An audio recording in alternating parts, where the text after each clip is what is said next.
Thiruvananthapuram medical കോളേജിലെ ഡയറക്ടറുടെ വെളിപ്പെടുത്തൽ കേരളത്തിലെ ആരോഗ്യ മേഖലയുടെ സമ്പൂർണ്ണമായിട്ടുള്ള തകർച്ചയെ വെളിവാക്കുന്നതാണ്. അതീവ ഗൗരവതരമായ ചില പ്രശ്നങ്ങൾ ഈ വെളിപ്പെടുത്തലുമായി ബന്ധപ്പെട്ട് കേരളത്തിലെ ജനങ്ങൾക്കിടയിൽ ഉയർന്നു വന്നിരിക്കുകയാണ്. ആരോഗ്യ മേഖലയിൽ കേരളം നമ്പർ 1 ആണ് എന്നുള്ള പ്രചാരണം വളരെ ബോധപൂർവം ഈ സർക്കാർ വന്ന ഉടനെ തന്നെ ഇവിടെ നടത്തുകയുണ്ടായി. പല കാര്യങ്ങളും പെരുപ്പിച്ച് കാണിച്ച് ലോകത്തിനു മുമ്പിൽ കേരളത്തിലെ ആരോഗ്യരംഗം ഏറ്റവും മെച്ചപ്പെട്ടതാണ്, കുറ്റമറ്റ രീതിയിലാണ് പ്രവർത്തിക്കുന്നത്, അങ്ങനെയുള്ള ബോധപൂർവമായിട്ടുള്ള ഒരു നരേറ്റീവ് ഇവിടെ സൃഷ്ടിക്കപ്പെട്ടു. എന്നാൽ വസ്തുത ഇതിന് തികച്ചും വിപരീത ദിശയിലാണ് സഞ്ചരിക്കുന്നത്. ശരിയാണ്, ഒരു കാലത്ത് കേരളം പല പാശ്ചാത്യ വികസിത രാജ്യങ്ങളോടൊപ്പം കേരളത്തിന്റെ ആരോഗ്യ സൂചിക തല ഉയർത്തി നിന്നിരുന്നു. എന്നാൽ കഴിഞ്ഞ കുറച്ച് വർഷക്കാലത്തെ ഇടത് വലത് മുന്നണികളുടെ ഭരണം മൂലം വളരെ മോശമായ രീതിയിലേക്ക് നമ്മുടെ ആരോഗ്യരംഗം കൂപ്പുകുത്തിയിരിക്കുക. നാം നിർമ്മാർജ്ജനം ചെയ്ത പല മാറാരോഗങ്ങളും ഇപ്പോൾ തിരിച്ചു വന്നുകൊണ്ടിരിക്കുക. ഗുരുതരമായ ചികിത്സാ പിഴവ് മൂലം കേരളത്തിലെ ആരോഗ്യ രംഗത്തിന്റെ വിശ്വാസ്യത തകർന്നിരിക്കുക.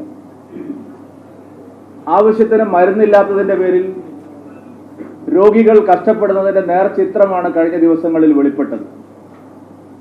മരുന്ന് മാത്രമല്ല, ശസ്ത്രക്രിയ ഉപകരണങ്ങൾ പോലും സർക്കാർ ആശുപത്രികളിൽ പോകുന്ന ദാരിദ്ര്യരേഖയുള്ള താഴെയുള്ള സാധാരണക്കാർ വാങ്ങേണ്ട ഗതികേടിലാണ്.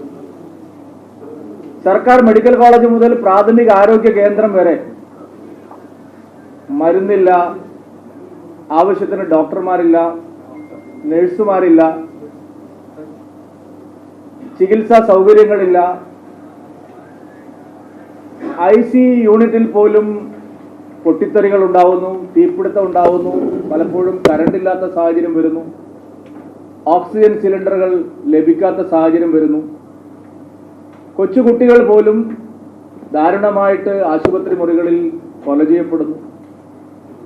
ഇതൊക്കെയാണ് ഇപ്പോഴത്തെ കേരളത്തിന്റെ ആരോഗ്യ രംഗത്തെ സവിശേഷതകൾ.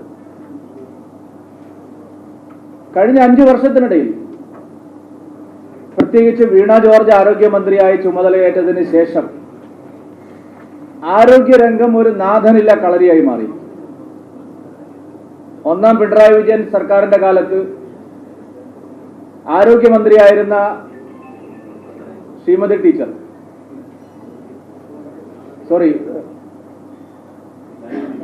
ടീച്ചർ മാറിപ്പോയി. അവരുടെ ആദ്യത്തെ വാഗ്ദാനങ്ങളിൽ ഒന്ന് തന്നെ സർക്കാർ ഡോക്ടർമാരുടെ പ്രൈവറ്റ് പ്രാക്ടീസ് നിരോധിക്കും എന്നുള്ളത്. ഇന്ന് കേരളത്തിൽ ഒരു മാധ്യമവും ഒരു സാമൂഹ്യ പ്രവർത്തകനും ആ വിഷയം ചർച്ച ചെയ്യുന്നേയില്ല. കേരളത്തിൽ ഏതാണ്ട് 40% സർക്കാർ ഡോക്ടർമാർ ലീവ് എടുത്ത് പ്രൈവറ്റ് പ്രാക്ടീസ് ചെയ്യുന്നു എന്നാണ് പറയുന്നത്. 9.5 വർഷം കഴിഞ്ഞിട്ടും പ്രൈവറ്റ് പ്രാക്ടീസ് ചെയ്യുന്ന സർക്കാർ ഡോക്ടർമാരെ തിരിച്ചെത്തിച്ച് സർക്കാർ സർവീസിൽ ജോലി ചെയ്യിപ്പിക്കാൻ ഈ സർക്കാരിന് കഴിഞ്ഞില്ല എന്നുള്ളതാണ് സത്യം. 2016 അതേ സ്റ്റാറ്റസ് ആണ് സർക്കാർ ഡോക്ടർമാരുടെ പ്രൈവറ്റ് പ്രാക്ടീസിന്റെ കാര്യത്തിൽ ഇപ്പോഴും ഉള്ളത്. കേരളത്തിൽ ആരോഗ്യരംഗം ഇപ്പോൾ പ്രവർത്തിക്കുന്നത് തന്നെ കേന്ദ്ര സർക്കാരിന്റെ സഹായം കൊണ്ട് മാത്രമാണ്. സംസ്ഥാന ഗവൺമെന്റ് ബജറ്റിൽ വലിയ പ്രഖ്യാപനങ്ങൾ നടത്തുകയും എന്നാൽ പ്രഖ്യാപിച്ച തുക മുഴുവൻ വെട്ടിച്ചുരുക്കുകയും ചെയ്യുന്ന ദയനീയമായ ചിത്രമാണ് നമ്മുടെ മുമ്പിലുള്ളത്. കേരള ഗവൺമെന്റ് എല്ലാ കൊല്ലവും ബജറ്റിൽ വലിയ വലിയ പ്രഖ്യാപനങ്ങൾ നടത്തും. മെഡിക്കൽ കോളേജിന് ഇത്ര മാറ്റിവെക്കും, താലൂക്ക് ആശുപത്രികൾക്ക്, ജില്ലാ ആശുപത്രികൾക്ക്, പ്രാഥമിക ആശുപത്രികൾക്ക് എല്ലാം മാറ്റിവെക്കുമെന്നുള്ള പ്രഖ്യാപനം നടത്തും. പക്ഷെ അതിന്റെ 4/1 തുക പോലും സർക്കാർ ചെലവഴിക്കുന്നില്ല. പ്രഖ്യാപനങ്ങൾ മാത്രമായിട്ട് അത് ഒതുങ്ങുന്നു. എല്ലാത്തിന്റെയും കണക്കുകൾ ഞങ്ങളുടെ കയ്യിലുണ്ട്. ഏറ്റവും ഗൗരവതരമായിട്ടുള്ള വിഷയം കേന്ദ്ര സർക്കാർ കൊടുക്കുന്ന പണം നാഷണൽ ഹെൽത്ത് മിഷൻ വഴിയും അല്ലാതെയും കേരളത്തിന് കൊടുക്കുന്ന പണം ചെലവഴിക്കപ്പെടാതെ പോകുന്നു ഈ സാഹചര്യത്തിലും എന്നുള്ളതാണ്. 2021 മുതൽ 24 വരെയുള്ള കാലയളവിൽ കേരളത്തിലെ ഗ്രാമീണ മേഖലയുടെ ആരോഗ്യ രംഗത്തിന് 1198.54 കോടി രൂപ നരേന്ദ്രമോദി സർക്കാർ കൊടുത്തു. 2021 മുതൽ 24 വരെയുള്ള കാലയളവിൽ 1198.54 കോടി രൂപ ഗ്രാമീണ മേഖലയുടെ ആരോഗ്യ രംഗത്തിന് വേണ്ടിയിട്ട് മോദി സർക്കാർ കൊടുത്തു. നഗരമേഖലയിലാവട്ടെ 1770 കോടിയുടെ ഭീമമായിട്ടുള്ള തുകയാണ് നരേന്ദ്രമോദി സർക്കാർ കേന്ദ്ര സർക്കാർ കേരളത്തിന് നൽകിയത്. ഏറ്റവും വേദനാജനകമായിട്ടുള്ള കാര്യം 2021-24 കാലയളവിൽ ഉള്ള മുഴുവൻ കണക്കുകൾ പരിശോധിച്ചാൽ 83% മാത്രമാണ് ചെലവഴിച്ചത്. 2022-23 കാലയളവിൽ അത് 37.9%. 2001-22 83.4% ചെലവഴിച്ചു. 2022-23 ചെലവഴിച്ചത് 37.39% മാത്രം. നമുക്ക് ഇത്രയും ഗുരുതരമായിട്ടുള്ള മരുന്ന് ക്ഷാമം, ഹോസ്പിറ്റൽ എക്യുപ്മെന്റ്സിന്റെ ക്ഷാമം, മറ്റ് അടിസ്ഥാന സൗകര്യങ്ങളുടെ വിഷയങ്ങൾ, ഇതെല്ലാം ഇത്രയധികം ശക്തമായി നിലനിൽക്കുമ്പോഴും മോദി സർക്കാർ കേന്ദ്ര സർക്കാർ കൊടുത്ത പണത്തിന്റെ 37.39% മാത്രമാണ് കേരള സർക്കാർ ചെലവഴിച്ചത്. 2023-24 കാലത്ത് ഒരു കണക്കും ഇതിന്റെ പേരിലില്ല. കേന്ദ്ര സർക്കാരിന് ഒരു കണക്കും കേരള ഗവൺമെന്റ് കൊടുത്തിട്ടില്ല. ഇനി ഈ വർഷം നരേന്ദ്രമോദി സർക്കാർ കേരളത്തിന്റെ ആരോഗ്യ രംഗത്തിന് നൽകിയ പണം ഞെട്ടിപ്പിക്കുന്ന തുകയാണ്. കേന്ദ്ര സർക്കാർ ഇതുവരെ ഇല്ലാത്ത തരത്തിലുള്ള തുകയാണ് കേന്ദ്ര സർക്കാർ കേരളത്തിനു വേണ്ടി മാത്രമായി നൽകിയിട്ടുള്ളത്. കഴിഞ്ഞ ബഡ്ജറ്റിനേക്കാൾ ഏതാണ്ട് 20% തുക കേരളത്തിന് വേണ്ടി കേന്ദ്ര സർക്കാർ തന്നിട്ടുണ്ട്. NHM പദ്ധതിക്ക് വേണ്ടി മാത്രം 2024-25 സാമ്പത്തിക വർഷത്തിൽ 1351.79 കോടി രൂപ മോദി സർക്കാർ കേരളത്തിന് നൽകിയിട്ടുണ്ട്. എന്നിട്ടാണ് ഇവരിവിടെ പറയുന്നത് ഞങ്ങള് ആശാവർക്കർമാർക്ക് കാശ് കൊടുക്കാൻ ഞങ്ങളെ കാശില്ലാതെ. മോദി സർക്കാർ കേന്ദ്ര സർക്കാർ കൊടുക്കുന്ന പണം ശരിയായ നിലയിൽ കേരളത്തിൽ വിനിയോഗിക്കുന്നില്ല. തിരുവനന്തപുരം ശ്രീചിത്ര ഇൻസ്റ്റിറ്റ്യൂട്ടിന് മാത്രമായിട്ട് 230 കോടി രൂപയുടെ പദ്ധതി കേന്ദ്ര സർക്കാർ കൊടുത്തിട്ടുണ്ട്. ആലപ്പുഴ മെഡിക്കൽ കോളേജ് ഉന്നത നിലവാരത്തിലേക്ക് ഉയർത്താൻ 173 കോടി രൂപയുടെ പദ്ധതിയാണ് മോദി സർക്കാർ നൽകിയിട്ടുള്ളത്. കോഴിക്കോട് മെഡിക്കൽ കോളേജിന് ഈ വർഷം 195 കോടി രൂപയുടെ പദ്ധതി, അതിൽ 120 കോടി രൂപയും കേരള ഗവൺമെന്റിന് കൈമാറി കഴിഞ്ഞു. പക്ഷെ കാര്യങ്ങൾ അവിടെ ഇപ്പോഴും അവിടെ നടക്കുന്ന സമരങ്ങൾ നിങ്ങൾ കണ്ടു കാണുമല്ലോ. ഇതൊന്നും വെറും കണക്കുകൾ പറയുന്നതല്ല, വ്യക്തമായിട്ടുള്ള കണക്കുകളാണ്. തിരുവനന്തപുരം മെഡിക്കൽ കോളേജിന്റെ നവീകരണത്തിനായി 120 കോടി രൂപയുടെ പദ്ധതിയാണ് കേന്ദ്ര സർക്കാർ ഈ വർഷം നൽകിയത്. സംശയമുണ്ടെങ്കിൽ MP ശശി തരൂരിനോട് നിങ്ങൾക്ക് ചോദിക്കാം. തിരുവനന്തപുരം മെഡിക്കൽ കോളേജിന്റെ വിഷയത്തിൽ 120 കോടി രൂപ ഈ വർഷത്തെ ബഡ്ജറ്റ് കഴിഞ്ഞിട്ട് എത്ര മാസമായി? 100 കോടി രൂപയും സംസ്ഥാന ട്രഷറിയിൽ വന്നു കഴിഞ്ഞു. പക്ഷെ എന്താണ് തിരുവനന്തപുരം മെഡിക്കൽ കോളേജ് നടന്നുകൊണ്ടിരിക്കുന്നത്? എന്തിനായിരുന്നു ഇവിടെ ഡയറക്ടർ ഇത്രയും ഫേസ്ബുക്ക് പോസ്റ്റ് ഇട്ടത്? കേന്ദ്രം നൽകുന്ന പണം സംസ്ഥാന ഗവൺമെന്റ് ശരിയായ നിലയിൽ വിനിയോഗിക്കുന്നില്ല. എന്നാൽ കേരള ഗവൺമെന്റിനാണെങ്കിൽ ഈ രംഗത്ത് ചെലവഴിക്കാനുള്ള നീക്കിയിരിപ്പുമില്ല. ബജറ്റിൽ പ്രഖ്യാപിച്ചത് മുഴുവൻ അവർ പാഴാക്കിക്കളെ, അവർ ആ പണം കൊടുക്കുന്നേയില്ല. കോഴിക്കോട് ക്യാൻസർ സെന്ററിന് 26.7 കോടി, സർക്കാർ മെഡിക്കൽ കോളേജുകളിൽ PG കോഴ്സുകളുടെ സീറ്റുകളുടെ എണ്ണം കേന്ദ്രം വർദ്ധിപ്പിച്ചു. ഇതിനാവശ്യമായി 27 കോടി രൂപ കേന്ദ്ര സർക്കാർ കേരളത്തിന് നൽകി.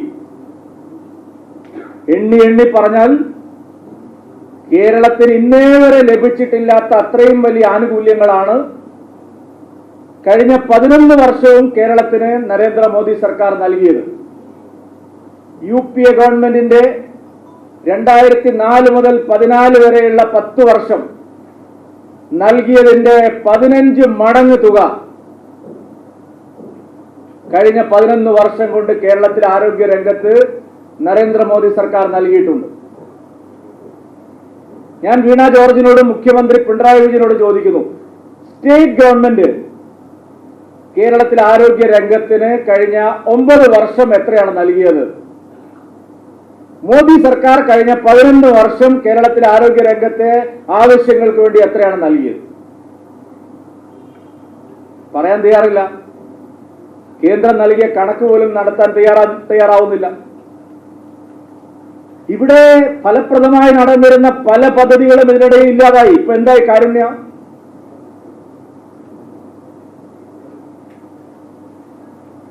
എന്തുകൊണ്ടാണ് ഈ നിമിഷം വരെ മോദി സർക്കാരിന്റെ ഏറ്റവും അഭിമാന പദ്ധതിയായിട്ടുള്ള ആയുഷ്മാൻ യോജനയിൽ നിന്ന് സർക്കാർ പിന്മാറിയത്?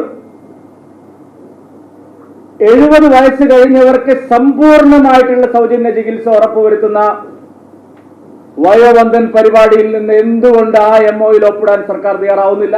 എന്താ ന്യായീകരണം? ഏത് കാരണത്തിന്റെ പേരിലാണ്? ഇപ്പോൾ നേരത്തെ സൗജന്യ ചികിത്സ ലഭിച്ചുകൊണ്ടിരുന്ന 70 വയസ്സ് കഴിഞ്ഞവർക്ക് ആ ചികിത്സയും ലഭിക്കാതായി. പൂർണ്ണമായിട്ട് സൗജന്യമായി ലഭിക്കേണ്ട വയോവന്ദൻ പദ്ധതി പ്രകാരമുള്ള ചികിത്സയും ലഭിക്കാതായി. ലക്ഷക്കണക്കിന് ആളുകൾക്ക് 70 വയസ്സ് കഴിഞ്ഞവർക്ക്. സംസ്ഥാന ഗവൺമെന്റിന്റെ പിടിപ്പുകേടാണ്. കേന്ദ്രത്തിന്റെ ആരോഗ്യ പദ്ധതി മര്യാദയ്ക്ക് നേരിട്ട് നടത്താൻ സാധിക്കാതെ പോകുന്നത് സംസ്ഥാനമായിട്ട് ഗവൺമെന്റുമായിട്ട് ചേർന്ന് നടത്തണമെന്നാണ് നിങ്ങൾ വാശി പിടിക്കുന്നതുകൊണ്ടാണ്. നിങ്ങളുടെ കയ്യിൽ കാശില്ലാത്തതിന് കേന്ദ്രം നൽകുന്ന ആനുകൂല്യം ഒരു ജനതയ്ക്ക് പൂർണ്ണമായിട്ട് നിഷേധിക്കപ്പെടുകയാണ്. സമ്പൂർണമായിട്ടുള്ള ഉത്തരവാദി സ്റ്റേറ്റ് ഗവൺമെന്റാണ്. ഒരു 5 പൈസയുടെ നീക്കിയിരിപ്പ് ഇക്കാര്യത്തിന് വേണ്ടി നിങ്ങൾ മുന്നോട്ട് വയ്ക്കാൻ തയ്യാറാവുന്നില്ല. നിങ്ങൾ ബജറ്റിൽ പ്രഖ്യാപിച്ച എല്ലാ വാഗ്ദാനങ്ങളും പൊള്ളയായി. ഒരു നയ പൈസ നിങ്ങൾ നീക്കിയിരിപ്പ് നിങ്ങൾ ഇതിനു വേണ്ടി വെക്കുന്നില്ല. എന്താണ് നിങ്ങളുടെ നേട്ടം? നമ്പർ 1 കേരളം എന്ന് നിങ്ങൾ അവകാശപ്പെടുന്നുണ്ടല്ലോ. എന്തായി? പാലക്കാട് പട്ടികജാതിക്കാരുടെ ഉന്നമനത്തിന് വേണ്ടി കൊണ്ടുവന്ന മെഡിക്കൽ കോളേജ് ഈ നാട്ടിലെ പാവപ്പെട്ട പട്ടികജാതി പട്ടികവർഗക്കാരെ, പ്രത്യേകിച്ച് അട്ടപ്പാടി ഉൾപ്പെടുന്ന ജില്ലയാണ്. അവിടെ എന്തായി? നിങ്ങൾ എന്താ വിശദീകരിക്കാത്തത്? എന്താണ് നിങ്ങളുടെ പ്രോഗ്രസ് കാർഡ് ഈ കാര്യത്തിൽ? എന്തായി കോന്നി മെഡിക്കൽ കോളേജിന്റെ കാര്യം? കേരളത്തിൽ നിങ്ങളെ സർക്കാർ കൊണ്ടുവന്ന മെഡിക്കൽ കോളേജ് എന്തായി? ബദിയടുക്കയിലെ കാസർഗോഡ് മെഡിക്കൽ കോളേജിന്റെ കാര്യം? ഈ മെഡിക്കൽ കോളേജുകൾ ഇപ്പോൾ ഏത് അവസ്ഥയിലാണുള്ളത്? കോന്നി മെഡിക്കൽ കോളേജും പാലക്കാട് പട്ടികജാതി മെഡിക്കൽ കോളേജും ബദിയടുക്കയിലെ സർക്കാർ മെഡിക്കൽ കോളേജിന്റെയും ഇപ്പോഴത്തെ അവസ്ഥ എന്താണ്? ഏതിന്റെ പേരിലാണ് നിങ്ങൾ കുറ്റം കൊള്ളുന്നത്? നിങ്ങൾ പറഞ്ഞ ഒരു വാഗ്ദാനത്തിലും നിങ്ങൾ ഉറച്ചു നിന്നിട്ടില്ല. ഡോക്ടർമാരുടെ പ്രൈവറ്റ് പ്രാക്ടീസ് പിൻവലിക്കുമെന്ന് പറഞ്ഞ് നിങ്ങൾ അത് നിർത്തലാക്കും നിങ്ങൾ പറഞ്ഞു. ആരോഗ്യ രംഗത്ത് കൂടുതൽ നിയമനങ്ങൾ നടത്തുമെന്ന് പറഞ്ഞു നിങ്ങൾ. കൂടുതൽ ഹെൽത്ത് ഇൻസ്പെക്ടർമാർ 5000 പൗരന്മാർക്ക് ഒരു HIമാരെ വെക്കും നിങ്ങൾ പറഞ്ഞു. ഇതിലേതാണ് നടപ്പായിട്ടുള്ളത്? സ്റ്റേറ്റ് ഗവൺമെന്റ് നീക്കിയിരിപ്പ് എന്താണ് കഴിഞ്ഞ 9 വർഷം? അപ്പൊ ഈ നാട്ടിലെ ജനങ്ങൾ അനുഭവിക്കുന്ന ദുരിതങ്ങൾക്ക് സമ്പൂർണമായ ഉത്തരവാദി സ്റ്റേറ്റ് ഗവൺമെന്റ് ആണ്, പിണറായി വിജയൻ സർക്കാരാണ്. കേരളത്തിലെ ആരോഗ്യ മേഖല സമ്പൂർണമായിട്ട് തകർന്ന് തരിപ്പണമായി. ഞാൻ ചോദിക്കട്ടെ, 3 വർഷം എക്സ്പയറി ഡേറ്റ് കഴിഞ്ഞ മരുന്ന് ആരോഗ്യമന്ത്രിയുടെ സ്വന്തം ജില്ലയിൽ പത്തനംതിട്ട ജില്ലയിൽ എത്ര രോഗികളെ കൊണ്ട് നിങ്ങൾ കുടിപ്പിച്ചു?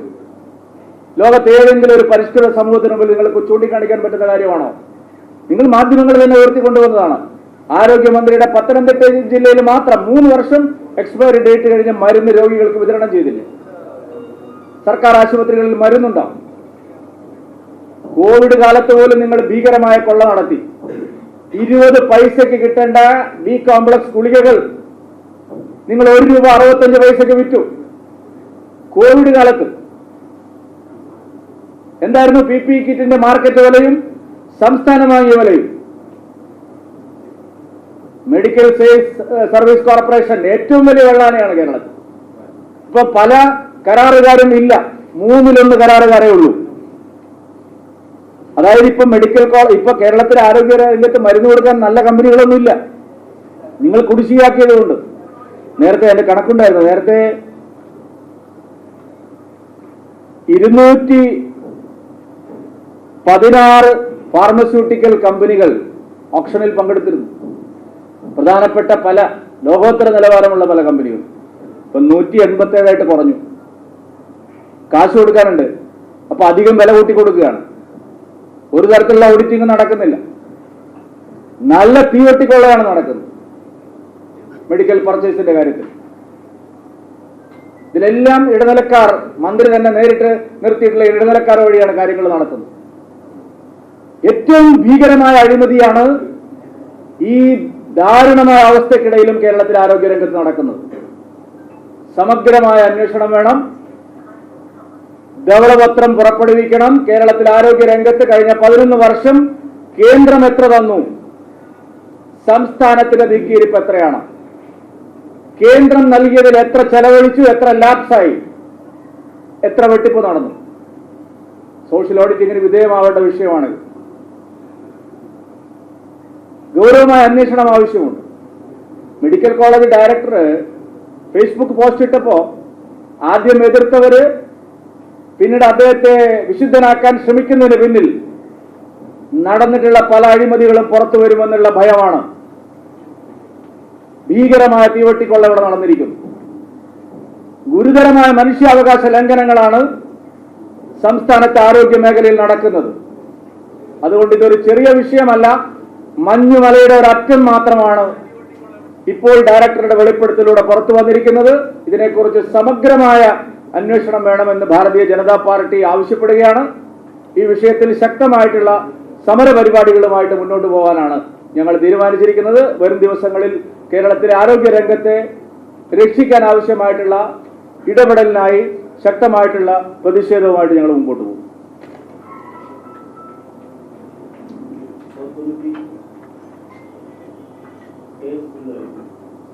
അല്ല, ഇതിനെപ്പറ്റി ചോദിക്കും. എല്ലാം 5 കൊല്ലം എടുത്ത പണി ഇവിടെ വേണ്ട. ഇപ്പൊ ഇതിനെപ്പറ്റി ചോദിക്കും.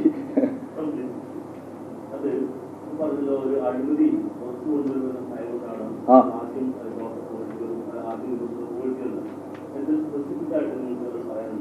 പിന്നെന്താ ഞാൻ പറഞ്ഞൊക്കെ അത് തന്നെയല്ലേ. അഴിമതി മാർക്കറ്റ് വിലയേക്കാൾ കൂടുതൽ മരുന്ന് വാങ്ങിയിട്ട് എത്ര കേസുകളുണ്ട് സാർ ഇവിടെ? നിരവധി അഴിമതികൾ നടന്നിട്ടുണ്ട്. ആരോഗ്യരംഗത്ത് സമ്പൂർണ്ണമായിട്ടുള്ള അഴിമതിയാണ്. മാർക്സിസ്റ്റുകാർ തന്നെ സമ്മതിക്കും.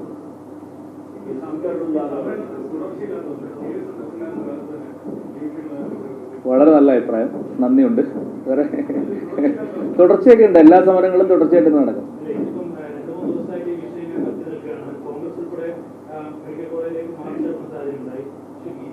BJP സമരത്തിലുണ്ടെന്ന് എല്ലാ വിഷയവും. ഇപ്പൊ കഴിഞ്ഞ ദിവസം നാളെ സമരം ഉണ്ടല്ലേ? സമരം ഇനി ഉണ്ടാവും തുടർച്ചയായിട്ട്.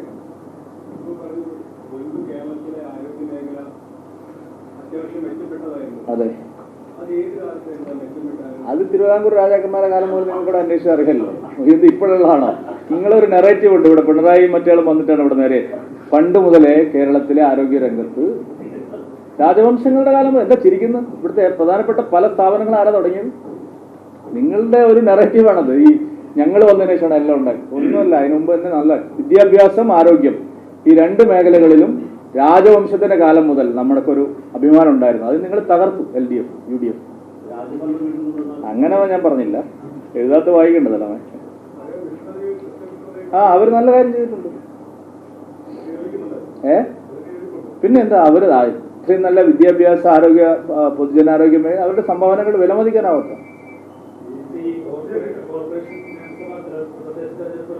അതെ, തീർച്ചയായിട്ടും. അതെ,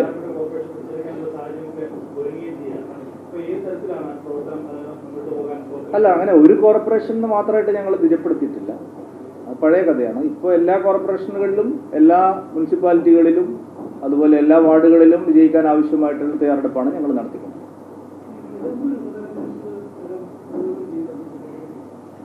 നിലമ്പൂർ ഉപതെരഞ്ഞെടുപ്പ് തലം പല ഘട്ടങ്ങളിലായിട്ട് അത് ചർച്ച ചെയ്തിട്ടുണ്ട്. കാരണം ആദ്യം അവിടുത്തെ തെരഞ്ഞെടുപ്പ് കമ്മിറ്റി വിശദമായിട്ട് അവിടെ ചർച്ച ചെയ്തു. അതിനുശേഷം കഴിഞ്ഞ ദിവസം നടന്ന നേതൃയോഗത്തിലും അത് ചർച്ച ചെയ്തു. ഇന്നിപ്പോൾ അതിൻ്റെ സംക്ഷിപ്തമായിട്ടുള്ള ഒരു രൂപം തെരഞ്ഞെടുപ്പിൻ്റെ ചുമതല ഉണ്ടായിരുന്ന ശ്രീ പി കെ കൃഷ്ണദാസ് വിശദീകരിച്ചു. ഞങ്ങളുടെ എല്ലാ തെരഞ്ഞെടുപ്പുകളും, അത് ഒരു വാർഡ് ഇലക്ഷൻ ആണെങ്കിൽ പോലും, ആ ഇലക്ഷനിൽ മത്സരിച്ച് കഴിഞ്ഞാൽ പിന്നെ ആ തെരഞ്ഞെടുപ്പിനെ സംബന്ധിച്ച് വിശദമായിട്ടുള്ള ചർച്ചകൾ ഞങ്ങൾ നടത്താറുണ്ട്. ഈ തെരഞ്ഞെടുപ്പിലും അത് ചർച്ച ചെയ്തു.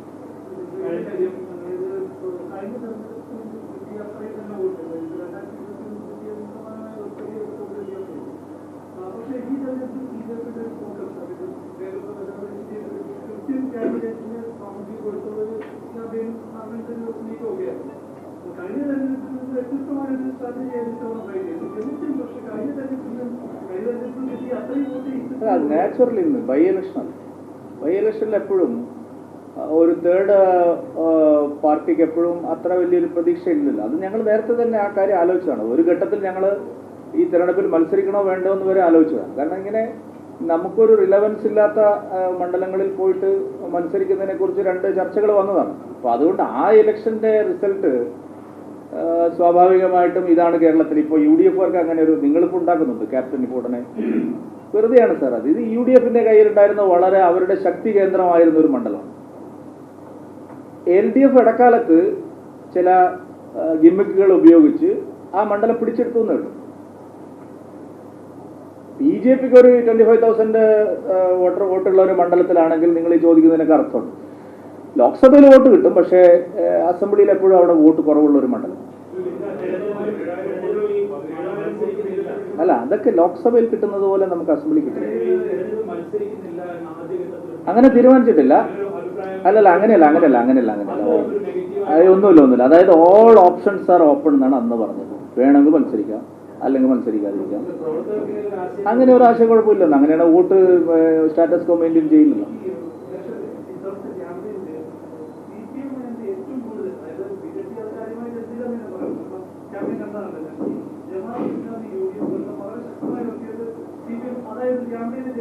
അങ്ങനെയല്ല. എന്താ പറയുന്നത്, ഇത് മാറ്റിവരച്ചത് എന്തായിരുന്നു? ഈ ഗവൺമെന്റിനെതിരായിട്ട് ശക്തമായിട്ടുള്ള ജനവികാരമുണ്ട്. ആന്റി ഇൻകംബൻസി ഇതുപോലെ ഈ സർക്കാരിനെതിരായിട്ടുണ്ടായ ഒരു കാലം ഉണ്ടായിട്ടില്ല. അപ്പൊ ആന്റി ഇൻകംബൻസി ഇത്രയും ശക്തമാവുമ്പോൾ പ്രധാന പ്രതിപക്ഷത്തിന് അതിൻ്റെ സാധാരണഗതിയിൽ അതിൻ്റെ ഫുൾ ഷെയറും പോകേണ്ടത് അവർക്കാണ്. പക്ഷെ നിലമ്പൂരിൽ നമ്മൾ കണ്ടത് വലിയൊരു വിഭാഗം വോട്ടർമാർ ഇത്ര ശക്തമായിട്ടുള്ള പിണറായി വിജയൻ വിരുദ്ധ വികാരം ഉണ്ടായിട്ടും ഒരു UDF പെട്ടിയിലേക്ക് പോയിട്ടില്ല. അവിടെ തേർഡ് ഓൾട്ടർനേറ്റീവ് ആര് എന്നുള്ളതിനെ കുറിച്ച് ജനങ്ങൾക്കിടയിൽ ഒരു കൺഫ്യൂഷൻ ഉണ്ടായിരുന്നു. പക്ഷെ അപ്പോഴും ഇത്ര ശക്തമായിട്ടുള്ള ജനവികാരം സർക്കാരിനെതിരെ നിൽക്കുമ്പോഴും ഫുൾ ചാമ്പ്യൻ ആവാൻ UDFന് കഴിഞ്ഞിട്ടില്ല. ഇനി ഒന്നുകൂടി, ഇപ്പോൾ നിങ്ങൾ പ്രധാന മലയാള ചാനലുകളും രാഷ്ട്രീയ നിരീക്ഷകന്മാരും എല്ലാം ഉണ്ടാക്കുന്നത് ഉടനെ ഇപ്പോൾ UDF സർക്കാർ വരുന്നുണ്ടാവും. അതൊരു ശരിയായ വിലയിരുത്തലല്ല. LDFനും UDFനും എതിരായിട്ടുള്ള ഒരു വോയിസ് ജനങ്ങൾക്കിടയിൽ ഇപ്പോഴും നിലനിൽക്കുന്നുണ്ട്. അത് നിലമ്പൂർ നിങ്ങൾ നോക്കണ്ട, കേരളത്തിലെ പ്രധാനപ്പെട്ട ഒരു 70-80 മണ്ഡലങ്ങളിൽ അതിൻ്റെ പ്രയോജനം നാച്ചുറലി BJPക്കാണ്. തദ്ദേശ തെരഞ്ഞെടുപ്പ് ആ നിലയിൽ ഞങ്ങളുടെ ഒരു ലോങ് ടേം ഒരു 8 മാസത്തേക്കുള്ള അല്ലെങ്കിൽ ഒരു 10 മാസത്തേക്കുള്ള ഒരു റോഡ് മാപ്പും അതിനിടയിൽ വരുന്ന ലോക്കൽ ബോഡി ഇലക്ഷനെ എങ്ങനെ അതിൻ്റെ ഒരു ഫുഡ് സ്റ്റെപ്പാക്കി മാറ്റാൻ വേണ്ടിയിട്ടുള്ള ഒരു റോഡ് മാപ്പാണ് ഞങ്ങൾ തയ്യാറാക്കിയിട്ടുള്ളത്. അതനുസരിച്ച് നിയമസഭാ തെരഞ്ഞെടുപ്പിനെ ലക്ഷ്യം വെച്ചുകൊണ്ട് ലോക്കൽ ബോഡി ഇലക്ഷന് തയ്യാറാവണം എന്നുള്ളതാണ് താഴെ തലം വരെയുള്ള വർക്കേഴ്സിന് ഞങ്ങൾ കൊടുത്തിരിക്കുന്നത്.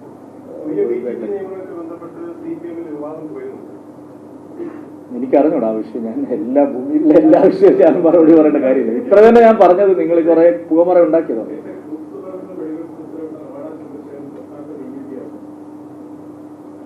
അല്ല, അതിപ്പോ കൂത്തുപറമ്പിൽ നിന്ന് എത്ര പിന്നോട്ട് പോയി അവർ. കൂത്തുപറമ്പ് വെടിവെപ്പിന്റെ കാലത്ത് അവരെന്താ പറഞ്ഞത്? സ്വാശ്രയ കോളേജുകൾ വേണ്ടെന്നായിരുന്നില്ലേ? ഇപ്പോഴോ വിദേശ സർവകലാശാലകൾ വരെ വേണമെന്ന് പറയുന്ന ആൾക്കാരാണ്. അതിന് അർത്ഥം